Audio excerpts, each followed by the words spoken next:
వెంకటేశ్వరుణ్ణి తెలియనటువంటి వారు, వెంకటేశ్వరుడి యొక్క దర్శనం చెయ్యని వారు, ఏడుకొండలు ఎక్కని వారు ఎవరు ఉండరు. నాయక కలియుగం వచ్చేటప్పటికీ ఆయనే వెంకటాచలపతిగా వచ్చారు. ఆ వెంకటాచలపతిగా రావడం చాలా చిత్రాతి చిత్రమైనటువంటి పరిస్థితుల్లో జరిగింది. ఎందుచేత ఈ మాట అంటున్నాను అంటే, స్వామివారు వైకుంఠంలో అమ్మవారితో కలిసి సంతోషంగా గడపడం కోసమని క్రీడాద్రి, ఆనందాద్రి అనబడేటటువంటి ఒక పర్వతాన్ని సృష్టించారు. కేవలం ఆయన సంకల్పమాత్రం చేత సృష్టింపబడినటువంటి క్రీడాద్రి సర్వేశ్వరుడి విహారభూమి. లక్ష్మీదేవితో కలిసి చెయ్యి పట్టుకుని శ్రీమన్నారాయణుడు విహరించేటటువంటి ఆనంద స్థలం. అక్కడ సెలయేళ్ళు, రకరకాలైనటువంటి పక్షులు, కలకూజితములు కూసేటటువంటి కోయిలలు, నెమళ్ళు, పురివిప్పి ఆడుతుంటేటటువంటి ఆ సోయగాలు, వాటన్నింటితో దేదీప్యమానంగా సౌందర్యానికి ఆటపట్టుగా ఉండేది ఆ క్రీడాద్రి. అటువంటి క్రీడాద్రిని కృతయుగంలో స్వామి గరుత్మంతుణ్ణి పిలిచారు.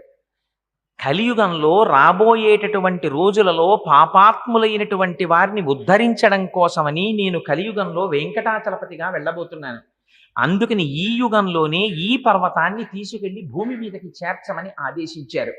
ఆనాడు గరుత్మంతుడు ఆనందాద్రిని, స్వామి విహరించినటువంటి క్రీడాద్రిని తన పక్షముల మీద వహించి తీసుకుని వచ్చి భూమికి చేర్చాడు.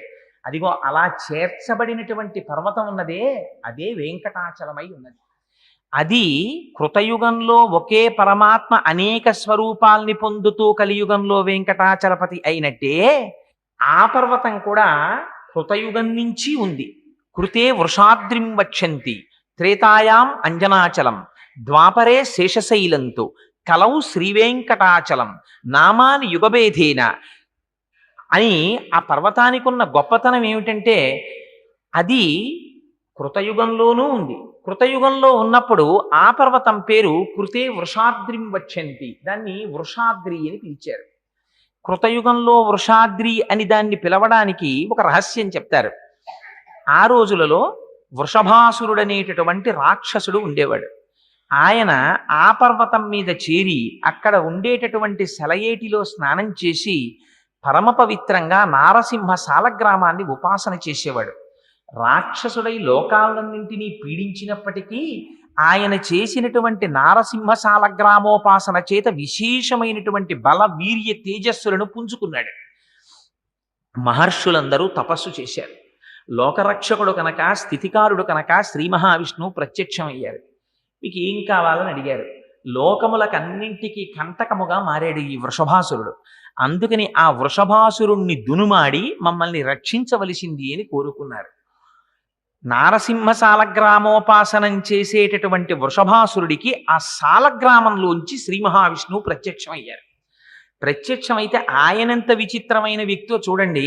ఆయన అన్నాడు, స్వామి నాకేమీ కోరిక లేదయా, శ్రీనివాసానంత గోవింద అని ఆయన్ని పిలిచి, నాకొక్కటే ఒక్క కోరిక, నాకు నచ మోక్షం నచ స్వర్గం పరమేష్ట్య పదం హరేహి, నాకు స్వర్గం వద్దు, నాకు మోక్షం వద్దు, నాకు పరమేష్టి పదం వద్దు, నాకేమీ వద్దు. నాకేం కావాలో తెలుసా? శ్రీనివాసానంత గోవింద సురోత్తమ, తండ్రి నాకు ఒక్క వరం ఇయ్యి. ఏమిటా వరం? యుద్ధ భిక్షాంచ దేహిమే, నాకు నీతో యుద్ధం చెయ్యాలనుందన్నాడు. ఇంత స్వామి ప్రత్యక్షమైతే ఉపాధి రాక్షసోపాధి కదా. ఆయన కోరుకున్న కోరిక శ్రీ మహావిష్ణువుతో యుద్ధం చెయ్యాలని. సరే, దానికేముంది, నీ ముచ్చట తీరుస్తానన్నారు స్వామి. ఇద్దరికీ యుద్ధం ప్రారంభమైంది. బ్రహ్మాండమైన యుద్ధం జరిగింది. ఆ యుద్ధంలో శ్రీ మహావిష్ణువు ప్రదర్శించేటటువంటి మెళకువలు చూడాలని ఆయన తాపత్రయం. ఎటువంటి ఉపాధిలో, ఎటువంటి సంస్కారంతో ఉన్నవాడికి అటువంటి కోరికలే పుడతాయి. రాక్షసుడు కనుక తెల్లవారి లేస్తే యుద్ధం చెయ్యడం తప్ప ఇంకొకటి తెలియనివాడు కనుక శ్రీమన్నారాయణుడు చేసే యుద్ధం ఎలా ఉంటుందో తన ఒక్కడితో చెయ్యాలని కోరిక ఆయనకి. అందుకని యుద్ధం చేశాడు. చేస్తే ఆయనలో ఉన్నటువంటి బలమంతా క్షీణించిపోయింది.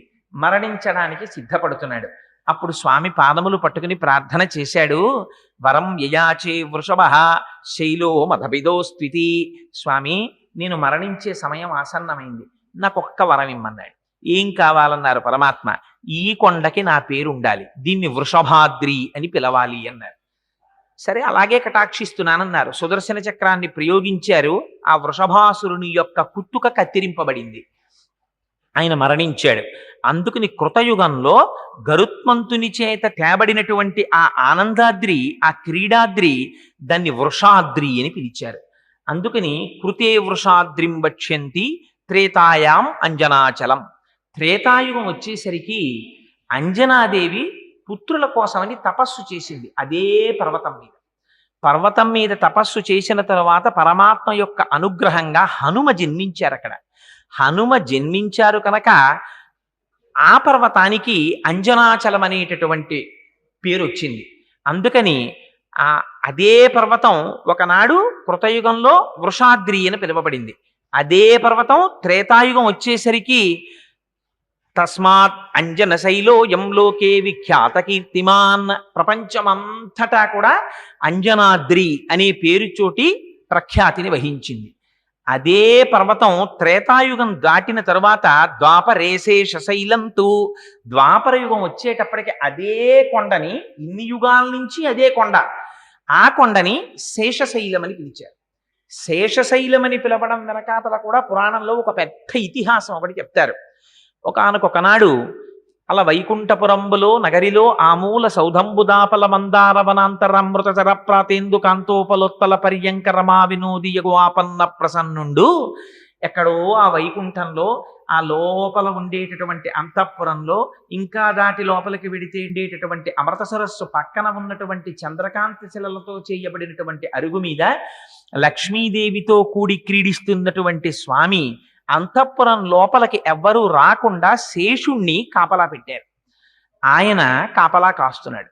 అదే సమయంలో ఎక్కడి నుంచో వాయుదేవుడు వచ్చాడు. వచ్చి చాలా ముఖ్యమైనటువంటి కార్యం ఉంది, స్వామితో నేను ఒక్కసారి సంభాషించాలి, అంతఃపురం లోపలికి ప్రవేశిస్తానన్నాడు. అంటే శేషుడు అన్నాడు, స్వామి నన్ను ఇక్కడ కాపుదల ఉంచారు, నా అనుమతి లేకుండా నువ్వు లోపలికి వెళ్ళడానికి వీల్లేదు, ఈ సమయంలో నిన్ను నేను పంపను. ఆయన అధికారాన్ని ఆయన ప్రదర్శించాడు. అందుకని ఇప్పుడు నా అనుమతి లేకుండా నువ్వు వెళ్ళడానికి వీల్లేదు, అందుకని నిన్ను నిలువరిస్తున్నాను, ఇక్కడే ఉండిపోమన్నాడు. అంటే వాయుదేవుడు అన్నాడు, నేను చాలా ముఖ్యమైన కార్యం మీద వచ్చాను, స్వామిని సంప్రదించి తీరాలి, అందుకని లోపలికి వెడతానన్నాడు. ససేమిరా వీల్లేదన్నాడు శేషుడు. అన్న తర్వాత ఇద్దరిలోనూ మాట పెరిగి ఎవరి బలాలు వాళ్ళు ప్రదర్శించేటటువంటి సమయం ఆసన్నమైతే శేషుడు గర్వంతో ఒక మాట అన్నాడు. ఆయన అన్నాడు, జ్ఞాని బలి విరాగేచ విష్ణుభక్త నమత్సమః అన్నాడు. జ్ఞానములో కాని, బలములో కాని, వైరాగ్యంలో కాని నాతో సమానమైనటువంటి విష్ణుభక్తుడు లేడు. నేను ఎటువంటి వాడిని అనుకుంటున్నావు వాయుదేవా? సదాంతఃపురే వాసః. మీ అందరూ ఎప్పుడో ఒకసారి వచ్చి భగవానుణ్ణి దర్శనం చేస్తారు, నేను అలా కాదు, ఎప్పుడూ అంతఃపురంలో ఉంటాను. పుత్రాణం అధికోహరేహే, నేను శ్రీ మహావిష్ణువుకి కన్న కొడుకు కన్నా అధికుణ్ణి, నన్ను అంతలా చూసుకుంటారు. అందరూ వెళ్ళిపోయిన తర్వాత లోపలికి వచ్చి ఏకాంత శయనంలో ఎవ్వరూ లేనప్పుడు స్వామి ఎవరి మీద పడుకుంటారో తెలుసా? నా మీద పడుకుంటారు, నన్ను పరుపు చేసుకుని పడుకుంటారు. మా అమ్మ లక్ష్మీదేవి నా మీద కూర్చుని స్వామి పాదములను ఒత్తుతూ పరవశించిపోతుంటుంది. అటువంటి ఏకాంత మందిరంలో స్వామికి పాన్పునై వారి ఆనందములకు సాక్షినైనటువంటి వాణ్ణి నేను. అటువంటి వాణ్ణి నన్ను కాదని నువ్వు లోపలికెడతావా? నువ్వెంత నేనెంత అన్నాడు. ఈ మాటలు అమ్మవారి చెవిన పడ్డాయి. అబ్బో స్వామి, శృతి మించి రాగాన పడింది, ఎవరి అహంకారాలు వాళ్ళు బయట పెట్టుకుంటున్నారు అంది. అనేటప్పటికి అయ్యవారు బయటికి వచ్చారు. ఆయన ఎక్కడెక్కడ అహంకారం తలెత్తుతుందో అప్పుడప్పుడు ఆ అహంకారాన్ని తీసేయడమే స్వామివారి పని. అందుకని వెంటనే స్వామి అన్నారు, మాటల చేత పౌరుష పరాక్రమాలు ఎక్కడ తెలుస్తాయో ఈ శేషుడా, అదిగో భూమి మీద క్రీడాద్రి అనబడేటటువంటి నా విహార భూమి పర్వతం గరుత్మంతుడు తీసుకెళ్లి కిందికి చేర్చాడు. నువ్వెళ్ళి ఆ పర్వతాన్ని గట్టిగా చుట్టుకో. వాయుదేవుడు తను చాలా బలవంతుడు అంటున్నాడు కదా, వాయుదేవుడు ఆ పర్వతాన్ని చిమ్ముతాడు దూరంగా. నీ బలంతో ఆ పర్వతం కదలకుండా చెయ్యి. వాయుదేవుడు కదపగలడేమో చూస్తాం. నేను కాదు నిర్ణయించవలసినది, దేవతలందరూ చూస్తారు, ఋషులందరూ చూస్తారు. కదపగలిగావా నువ్వు బలవంతుడవు. నువ్వు అంత బలంతో చిమ్మినప్పటికీ పర్వతం కదలకుండా శేషుడు చెయ్యగలిగాడా? శేషుడు బలవంతుడు. అందుకని మీ ఇద్దరు బల ప్రదర్శన చేసి ఎవరు గొప్పవారో నిర్ణయించుకోండి, మాటలు ఎందుకు అన్నారు పరమాత్మ. ఇది అహంకారం తీసేయడం కోసమని చేస్తూ ఉంటారు. అంటే గబగబా పరిగెత్తాడు శేషుడు, ఆ క్రీడాద్రిని చుట్టుకున్నాడు. చుట్టుకుని పడుకున్నాడు. పడుకునేసరికి వాయువు వచ్చారు, చూశారు. ఓహో, శేషుడు చుట్టుకుని పడుకుని నేను ఈ పర్వతాన్ని కదపలేననుకుంటున్నాడు అనుకున్నారు. కనిష్టాంగుళి సంస్పర్శ పర్వతో భోగి సంయుత. ఆ పాము చుట్టుకుని పడుకున్నటువంటి పర్వతాన్ని తన చిటికిన వేలి గోటితో కొట్టారు. కొడితే సహస్రమర్థ లక్షంచ, అది ఎక్కడికి వెళ్ళిపోయింది? 1500 లక్షల యోజనముల దూరం దక్షిణాయవు, అది దక్షిణ దిక్కుకి ఎగిరిపోయింది ఆ పర్వతం. ఎగిరిపోతే ఆ వేగానికి శేషుడు ప్రాణములే పోయినట్టుగా తల్లడిల్లిపోయాడు. అప్పుడు ఆ పర్వతము యొక్క తండ్రి అయినటువంటి మహామీరు పరిగెత్తుకొచ్చాడు. అయ్యయ్యో, ఆ క్రీడాద్రి, ఆ ఆనందాద్రి నా కుమారుడు. మీ ఇద్దరి పౌరుష ప్రతాపాలు చూపించడం కోసం నువ్వు కొట్టిన దెబ్బకి ఆ పర్వతం అంత దూరం వెళ్ళిపోతోంది, ఆ పర్వతాన్ని మళ్ళీ కాపాడమన్నారు.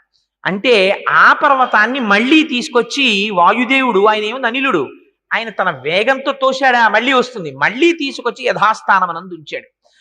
ఆ ఉంచడంలోనే వెంకటాచలానికి ఉన్నటువంటి గొప్పతనం ఏమిటో తెలుసా అండి? ఆనాడు శేషాద్రిగా పావు చుట్టుకొని పడుకున్నప్పుడు ఏ స్థితిలో ఉండిపోయిందో అదే స్థితిలో ఇప్పటికీ పావు పడుకున్నట్టే ఉంటుంది ఆ పర్వతం. అందుకే శేషాచలానికి ఉన్నటువంటి ప్రఖ్యాతి, ఆ శేషుడు పడుకుంటే తోక మీద ఉండేటటువంటి దేవాలయం శ్రీశైలం ఉంటుంది. ఇంకొంచెం ముందుకొస్తే వీపు మీద ఉండేటటువంటి దేవాలయం అహోబల క్షేత్రం ఉంటుంది. అహోబిలం అంటుంటారు. అహోబిలం కాదు, అహోబలం దాని పేరు. అహోబలం అన్నారు నరసింహస్వామి వచ్చినప్పుడు. అందుకని అహోబల క్షేత్రం ఉంది. ఇంకొంచెం ముందుకొస్తే పాము యొక్క నోటిలో శ్రీకాళహస్తి క్షేత్రం ఉంటుంది. పాము యొక్క పడగ మీద ఆనంద నిలయం ఉంటుంది. ఆ ఆనంద నిలయంలో ఆనంద నిలయాధీశుడై పరమాత్మ ఉంటారు. పరమాత్మ యొక్క స్వరూపం ఏమిటి? పరమాత్మ యొక్క స్వరూపము రాశీభూతమైనటువంటి ఆనందము. ఆనందము తప్ప ఆయనకి ఎన్నడూ దుఃఖం ఉండదు. దుఃఖం ఉండనివాడు కాబట్టి సర్వకాలముల యందు ఆనందంగా ఉంటాడు. కాబట్టి ఆయన ఉండేటటువంటి నిలయం ఆనంద నిలయం.